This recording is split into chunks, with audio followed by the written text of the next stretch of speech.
All right, so in this video, we're talking about the EBT split functionality via the Inventory++, an app that's available on Clover, and it's available by CSI Works.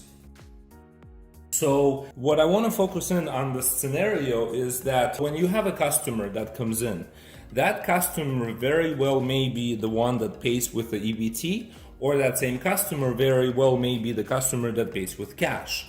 Right? And yet we are doing our splits on the items, and there's still merit to it, because if you think about it, Clover alone can apply taxes to everything that's in your shopping cart or remove taxes from everything that's in your shopping cart. You can never have either a tax or no tax on a single item, while other items in the shopping cart are not taxed or taxed. So this is why you still need the split. Let me show you how this works.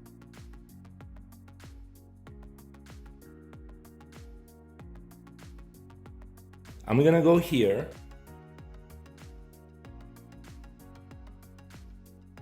And I have my Coke and I have my smoked chicken selected, okay? And I'm gonna go ahead and say remove taxes here. It's done.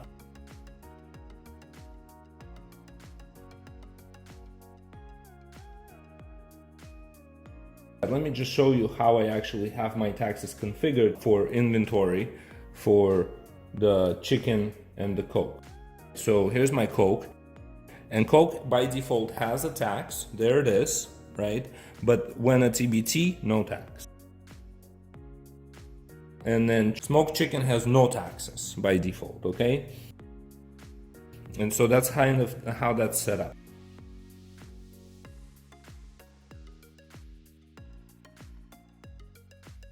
Now we're gonna go to register and we're gonna grab all items. Let's grab a bike. A bike is an other item. It's not part of EBT. Now I'm gonna grab a Coke. Coke gets put into EBT, right? So that gets split. All right, now let's grab a ring. There's the ring. It goes into other items, okay? And I'm gonna grab our smoked chicken, and we know that one belongs to EBT. So there it is. All right, so now we have all of our items here, and we're talking about adding or removing taxes.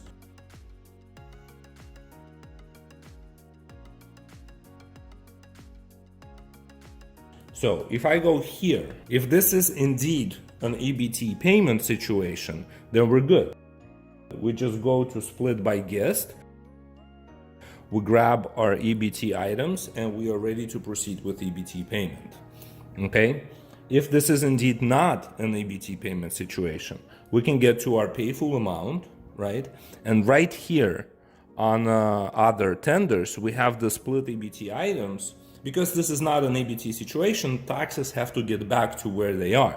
All right, so we're going to click on add taxes back to EBT items.